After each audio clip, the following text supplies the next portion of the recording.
Mening taqdimotdagi mavzuim ko'rik tanlovlarda o'quvchilarning ishtirok etish samaradorligini oshirish bo'ldi. Mavzuning muammosiga to'xtaladigan bo'lsam, ko'rik tanlovlarda muntazam ishtirok etgan o'quvchilarning nutq madaniyati rivojlanadi.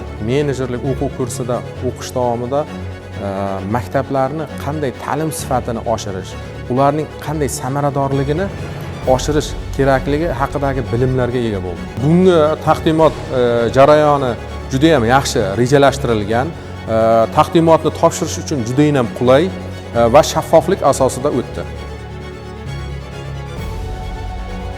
Menga tushgan taqdimot mavzusi maktablarda resurslarni aniqlash va ularni maqsadli rejalashtirish mavzusida taqdimot mavzumni olib bordim.